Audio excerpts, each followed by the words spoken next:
everyone, welcome back to my channel. Today we are going to learn about work energy theorem. So let's get started. First of all, what is work? What is work? ठीक है, तो the net work done on an object is equal to the change in its kinetic energy.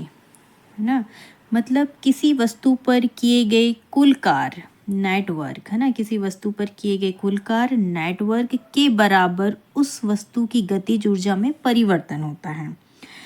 तो work energy theorem क्या है? जब किसी वस्तु पर किया गया टोटल वर्क नेटवर्क के बराबर उस वस्तु की गतिज ऊर्जा में परिवर्तन होता है। मतलब देखिए, नेटवर्क मतलब चेंज इन काइनेटिक एनर्जी, है ना, मतलब कुल कार्य बराबर काइनेटिक गतिज ऊर्जा में परिवर्तन। ये है वर्क एनर्जी थ्योरम का इसका थ्योरम है ना। तो इसको अपन ऐसा लिख सकते हैं, नेटवर्क W और काइनेटिक एनर्जी में परिवर्तन को ऐसे लिख सकते हैं अपन डेल के। ठीक है, चलिए नेक्स्ट देखते हैं, मैथमेटिकल फॉर्म्स देखते हैं इसका। जैसे देखिए, काइनेटिक इनिशियल काइनेटिक एनर्जी क्या है? KI 1/2 MU का स्क्वायर, है ना, 1/2 MU का स्क्वायर। और फाइनल क्या है? फाइनल काइनेटिक एनर्जी मतलब अंतिम गतिज ऊर्जा क्या है? 1/2 MV स्क्वायर। मतलब U स्क्वायर इनिशियल है और V स्क्वायर कितना है? फाइनल है। तो 1/2 MV स्क्वायर फाइनल हो गया। तो क्या हो जाएगा कि मतलब थ्योरम क्या बोलती है कि नेटवर्क बराबर चेंज इन काइनेटिक एनर्जी, मतलब वर्क बराबर के final kinetic energy final minus initial कर देंगे। ठीक है, तो और ये W इसका मान यहाँ भी, ये इसका और इसका मान यहाँ पुट कर देंगे। के फाइनल काइनेटिक एनर्जी अंतिम गतिज ऊर्जा और प्रारंभिक गतिज ऊर्जा का मान यहाँ पुट कर देंगे। चलिए आगे देखते हैं इसका डेरिवेशन। देखो, consider a body having mass कितना है? M है, मास M, initial velocity U, final V, final velocity V, acceleration A, displacement S। तो न्यूटन सेकंड लॉ से देखते हैं। न्यूटन सेकंड लॉ क्या किसका बल होता है? F बराबर ma। ठीक है, ये बल का होता है। तो वर्क डन मतलब कार्य का सूत्र क्या होता है? बल इंटू विस्थापन। ठीक है, बल इंटू विस्थापन। तो ये इस F का मान यहाँ पुट कर देंगे Fs की जगह। तो क्या हो जाएगा? W बराबर MAS। ठीक है, नेक्स्ट देखेंगे यूजिंग इक्वेशन ऑफ मोशन। अब किसका? न्यूटन थर्ड लॉ का थर्ड इक्वेशन का यूज़ करेंगे अपन। विनो हम पहले से जानते हैं, क्या है? V square minus U square 2AS जानते हैं। तो इस फॉर्मूले से अपन ये AS की वैल्यू निकाल लेंगे। तो क्या हो जाएगा? V square minus U square, ये 2 उठ के यहाँ नीचे आ जाएगा, ये 2। ठीक है, और चूंकि अपन ने इससे पहले देखे थे W का मान क्या आता है? MAS। तो ये इस AS की वैल्यू यहाँ पुट कर देंगे। तो क्या आ जाएगा? 1W बराबर 1/2 MV square minus U square. ठीक है, अब फाइनल रिजल्ट क्या है इसको एक्सपेंड करेंगे। क्योंकि देखिए, W बराबर final kinetic energy minus initial kinetic energy. MV क्या है? MV square final kinetic energy, MU क्या है? इनिशियल। तो ठीक है, तो इस तरह से ये लिख देंगे, W बराबर KF के final mine kinetic energy final minus initial kinetic energy. ठीक है, अब देखेंगे फिजिकल मीनिंग देखेंगे। व्हाट डज इट मीन्स, मतलब इसका अर्थ क्या है? पॉजिटिव नेटवर्क के बारे में कहते हैं जब किसी काइनेटिक एनर्जी इंक्रीज होगी, मतलब जब किसी वस्तु पर नेट वर्क कैसा होगा? यदि पॉजिटिव वर्क होता है तो पॉजिटिव वर्क होगा तो ये तो काइनेटिक एनर्जी इंक्रीज होगी, काइनेटिक गतिज ऊर्जा बढ़ेगी तो स्पीड भी बढ़ेगी। और अब जब नेटवर्क नेगेटिव वर्क किया जाता है ना, अब वर्क कैसा हो रहा है? नेगेटिव नेटवर्क हो रहा है। तो इस स्थिति में क्या होगी? गतिज ऊर्जा डिक्रीज होगी, घटेगी, और गतिज ऊर्जा घटेगी तो स्पीड भी कम होएगी। अब यदि नेटवर्क क्या होगा? ज़ीरो होगा तो काइनेटिक एनर्जी रिमेन्स कांस्टेंट, मतलब काइनेटिक एनर्जी में कोई भी चेंजेस नहीं होगा। यदि तो याद रखिए, पॉजिटिव होगा तो इंक्रीज होगी, नेगेटिव होगी तो काइनेटिक एनर्जी डिक्रीज होगी, और नेट वर्क ज़ीरो होगा तो काइनेटिक एनर्जी में कोई चेंजेस नहीं आएगा। ठीक है, नेक्स्ट देखेंगे।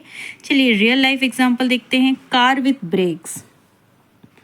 जब when brakes are applied to a moving car, मतलब जब एक मूविंग कार पर ब्रेक लगाए जाते हैं तो क्या होता है, braking force act opposite to displacement. मतलब जो लगाए जाते हैं तो ब्रेकिंग फोर्स कहाँ आता है, डिस्प्लेसमेंट के अपोजिट डायरेक्शन में होता है। ब्रेक लगा रहे हैं तो डिस्प्लेसमेंट जैसे चल रही है उसकी विपरीत दिशा में कार्यरत होता है ना ब्रेक्स।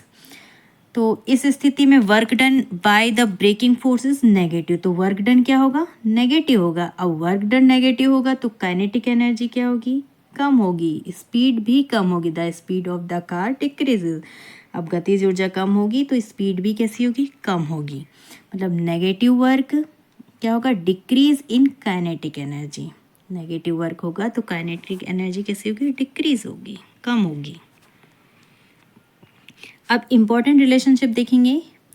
देखो थ्योरम क्या बोलता है, net work equal to change in kinetic energy, मतलब कुल कार्य बराबर गतिज ऊर्जा में परिवर्तन। ये W बराबर डेल के।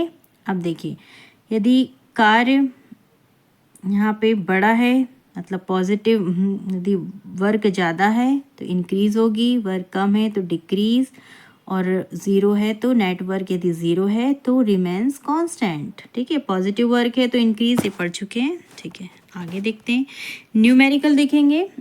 Question, a body of mass 2 kg change its velocity from 3 metre per second to 7 metre per second. Find the net work done on the body. मतलब एक 2 किलोग्राम की वस्तु का जो वेलोसिटी है कितनी है, 3 मीटर पर सेकेंड से 7 मीटर पर सेकेंड हो जाता है। तो वस्तु पे किया गया कुल कार्य, नेट वर्क निकालना है। तो देखिए गिवन क्या क्या है, m दिया है 2 kg, initial velocity 3 metre per second, final 7 metre per second. देखिए फॉर्मूला लगा देंगे अपन। तो फॉर्मूला लगाएंगे तो ये वाला फॉर्मूला लगेगा 1/2 mv² माइनस u²। मान पुट कर देंगे, m का मान 2, फाइनल वेलोसिटी 7² माइनस 3², तो ये आ जाएगा आंसर क्या आएगा, 40 जूल। ठीक है, आगे देखते हैं। चलिए इसके इम्पोर्टेंट पॉइंट देखेंगे। इम्पोर्टेंट पॉइंट क्या है, work energy theorem deal with network. याद रखिएगा, मतलब वर्क एनर्जी थ्योरम केवल नेटवर्क से संबंधित है, कुल कार्य से रिलेटेड है। अब नेटवर्क क्या है, नेटवर्क क्या है, चेंज इन काइनेटिक एनर्जी, गतिज ऊर्जा में परिवर्तन, कुल कार्य इक्वल टू काइनेटिक गतिज ऊर्जा में परिवर्तन। ये देखिए W बराबर क्या है, ये डेल के लिख देंगे। Positive work increases kinetic energy, यदि वर्क डन यदि नेटवर्क पॉजिटिव है तो काइनेटिक एनर्जी कैसी हो रही है, बढ़ेगी, और यदि नेगेटिव है तो काइनेटिक एनर्जी डिक्रीज होगी। ठीक है, और ऐसा यूनिट ऑफ वर्क एनर्जी याद रखिएगा, जूल। वर्क एनर्जी का ऐसा यूनिट जूल। चलिए एक क्विक क्वेश्चन करते हैं। If the net work done on a body is zero, what happen to its kinetic energy. यदि किसी वस्तु पर नेटवर्क कैसा है, नेटवर्क कैसा है, ज़ीरो है, तो उसकी काइनेटिक एनर्जी क्या होगी, इट्स काइनेटिक एनर्जी रिमेन्स, मतलब काइनेटिक एनर्जी रिमेन्स कांस्टेंट, है ना। Kinetic energy remains constant, kinetic energy में कोई भी चेंजेस नहीं आएगा। ठीक है, चलिए नेक्स्ट टॉपिक रहेगा अपना law of conservation of mechanical energy. ठीक है, kinetic energy plus potential energy equal to constant. Next video में अपन law of conservation of mechanical energy पढ़ेंगे। I hope you understood the concept of work energy theorem. If you found this video helpful, please like, share and subscribe to my channel. Thank you for watching. See you in the next video. Bye bye.